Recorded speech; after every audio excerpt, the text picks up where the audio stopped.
नमस्कार। The deep dive में आपका स्वागत है।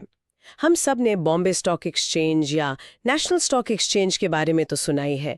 ऐसी जगह जहां पैसा पैसा बनाता है।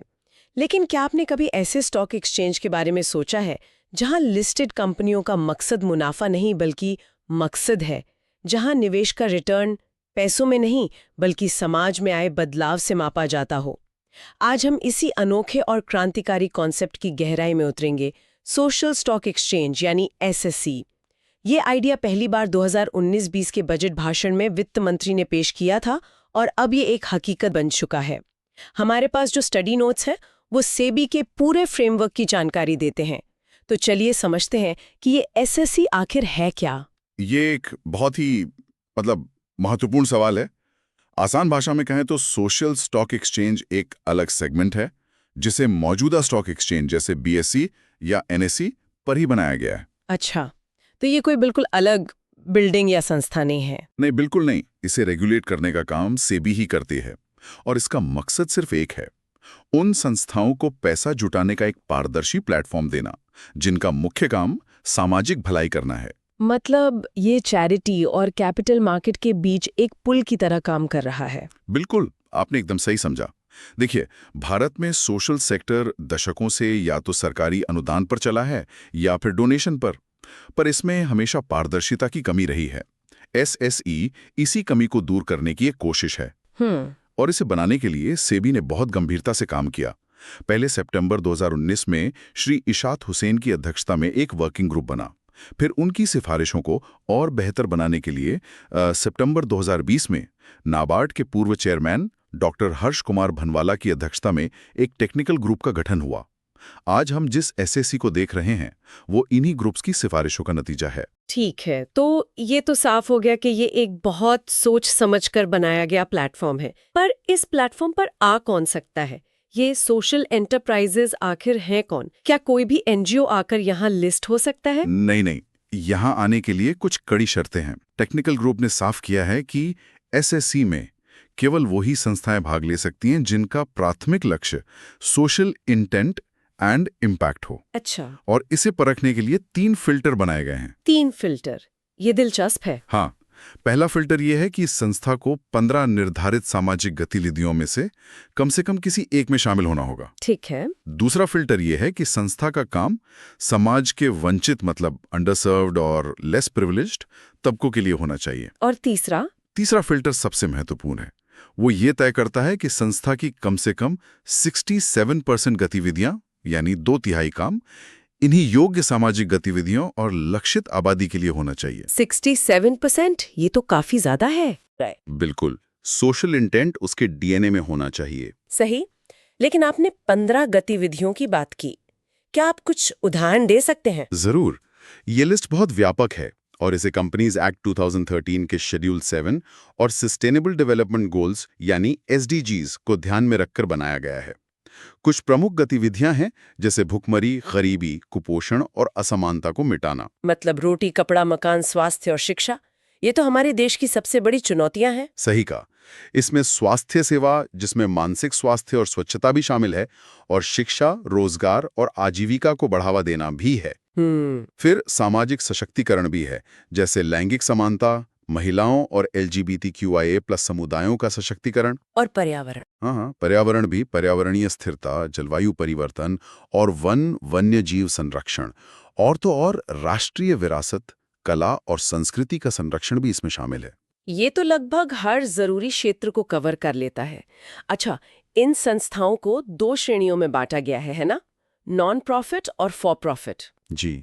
एनपीओज की बात तो समझ आती है, लेकिन फॉर प्रॉफिट सोशल एंटरप्राइजेस, जो संस्थाएं मुनाफे के लिए काम कर रही हैं, वो यहाँ कैसे फिट होती हैं? ये थोड़ा कंफ्यूजिंग है। ये एक बहुत बड़ा वैचारिक बदलाव है। एक फॉर प्रॉफिट सोशल एंटरप्राइज या एफपीई वो कंपनी है जो मुनाफा तो कमाती है, लेकिन उसका मुख्य उद्देश्य मुनाफा कमाना नहीं है। अच्छा। वो अपने मुनाफे का इस्तेमाल अपने सामाजिक लक्ष्य को और बड़ा करने के लिए करती है। कोई उदाहरण? सोचिए, एक ऐसी कंपनी के बारे में जो ग्रामीण महिलाओं को सोलर लैंप बनाने की ट्रेनिंग देके उन्हें बेचती है। वो लैंप बेचकर मुनाफा कमा रही है, लेकिन उसका असली मकसद है महिलाओं को रोजगार देना और गांव में स्वच्छ ऊर्जा पहुंचाना। अच्छा, तो यहाँ प्रॉफिट एक टूल है, मंजिल नहीं। बिल्कुल। ठीक है, अब सबसे जरूरी सवाल पर आते हैं। ये संस्थाएं मतलब एनपीओज और एफपीज ये फंड कैसे जुटाएंगी? क्या यहाँ भी आम स्टॉक मार्केट की तरह ही आईपीओज और शेयर्स होंगे? तरीके कुछ मिलते जुलते हैं, लेकिन कुछ बहुत ही अनोखे और नए भी हैं। एफपीईज के लिए इक्विटी और डेट जैसे पारंपरिक तरीके तो हैं ही, लेकिन असली इनोवेशन एनपीओज के लिए बनाए गए इंस्ट्रूमेंट्स में है। जैसे कि एनपीओज के लिए जो सबसे चर्चित इंस्ट्रूमेंट है वो है zero coupon zero principal bond. Zero coupon zero principal bond, ये सुनने में ही बहुत टेक्निकल लगता है। जरा आसान शब्दों में समझाइए। इसका मतलब है एक ऐसा बॉन्ड जिस पर आपको कोई ब्याज यानी जीरो कूपन नहीं मिलेगा। ठीक है। और जब बॉन्ड की अवधि पूरी होगी यानी मैच्योरिटी पर, तो आपको आपका मूलधन यानी प्रिंसिपल भी वापस नहीं मिलेगा। एक मिनट, न ब्याज मिलेगा न मूल पैसा वापस आएगा? जी हाँ। तो फिर कोई इसमें निवेश क्यों करेगा? ये तो सीधा सीधा डोनेशन हो गया। आप बिल्कुल सही जगह पहुंचिए। ये डोनेशन ही है, लेकिन ये एक स्ट्रक्चर्ड, ट्रांसपेरेंट और फॉर्मल तरीके से किया गया डोनेशन है। अच्छा।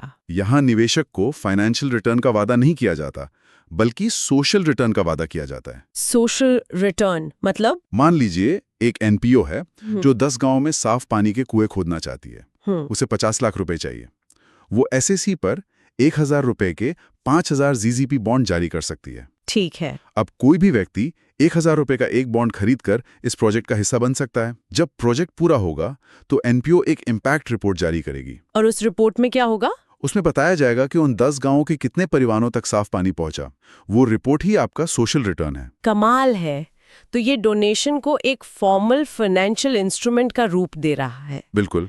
इससे पारदर्शिता बहुत बढ़ जाएगी। और दूसरे इंस्ट्रूमेंट्स क्या हैं? आपने डेवलपमेंट इम्पैक्ट बॉन्ड्स का भी जिक्र किया था। हाँ, डेवलपमेंट इम्पैक्ट बॉन्ड्स या डीआईबीज भी एक बहुत ही दिलचस्प कॉन्सेप्ट है। ये काम होने पर इनाम वाला मॉडल है।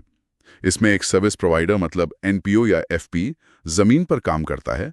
जब पहले से तय सामाजिक लक्ष्य पूरे हो जाते हैं, तब एक आउटकम फंडर उसे पैसा देता है। तो इसमें सर्विस प्रोवाइडर पर परिणाम देने का दबाव होता है, क्योंकि फंडिंग सीधे तौर पर परिणाम से जुड़ी है। सही। ये प्रदर्शन आधारित फंडिंग का एक बेहतरीन उदाहरण है। ठीक है। अब जब बात पैसे और सामाजिक काम की हो तो पारदर्शिता और जवाबदेही बहुत जरूरी हो जाती है। लोगों को ये भरोसा कैसे होगा कि उनका पैसा सही जगह लग रहा है? इसके लिए क्या व्यवस्था है? ये इस पूरे ढांचे का सबसे महत्वपूर्ण स्तंभ है। एसएससी पर लिस्टेड सभी संस्थाओं को हर साल एक एनुअल इम्पैक्ट रिपोर्ट जारी करनी होगी। उनके फाइनेंशियल ऑडिट के अलावा? जी। उसके अलावा इस रिपोर्ट में उन्हें विस्तार से बताना होगा कि उनका सामाजिक इरादा क्या था, उन्होंने क्या किया और उसका जमीन पर नतीजा क्या निकला। यानी सिर्फ ये नहीं बताना कि पैसा कहाँ खर्च हुआ, बल्कि ये भी कि उस खर्च से समाज में क्या बदलाव आया। ठीक समझे। और इस रिपोर्ट की प्रामाणिकता की जांच के लिए एक सोशल ऑडिट की भी व्यवस्था है। Social audit? हाँ, ये ऑडिट एक सर्टिफाइड सोशल ऑडिटर करेगा और इन ऑडिटर्स को NISM यानी national institute of securities markets द्वारा सर्टिफाइड होना होगा। ये सुनने में बहुत अच्छा लग रहा है। इससे जवाबदेही बढ़ेगी। लेकिन क्या इससे छोटी संस्थाओं पर कागजी कार्रवाई का बोझ इतना ज्यादा नहीं बढ़ जाएगा कि वे अपने असली काम से भटक जाएं? आपकी चिंता 100% जायज है और टेक्निकल ग्रुप ने इस पर बहुत गहराई से विचार किया है। तो इसका क्या हल है? इसी चुनौती से निपटने के लिए एक कैपेसिटी बिल्डिंग फंड यानी CBF बनाने का सुझाव दिया गया है।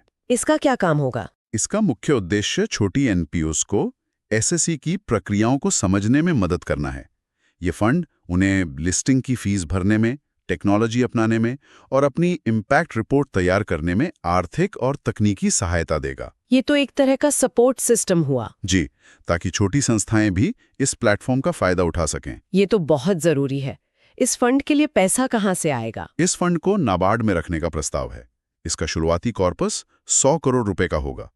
इसमें स्टॉक एक्सचेंज, सिडबी और दूसरी संस्थाएं योगदान देंगी और इसे 80G के तहत रजिस्टर करने की भी सिफारिश की गई है ताकि ये CSR से भी डोनेशन ले सके। तो कुल मिलाकर सोशल स्टॉक एक्सचेंज भारत के सोशल सेक्टर के लिए एक गेम चेंजर साबित हो सकता है ना? बिल्कुल। ये ना केवल NPOs और FPs को पारदर्शी तरीके से फंड जुटाने का एक नया रास्ता देता है, बल्कि हम जैसे आम लोगों को भी सामाजिक कार्यों में सीधे तौर पर निवेश करने का मौका देता है। सही कहा आपने।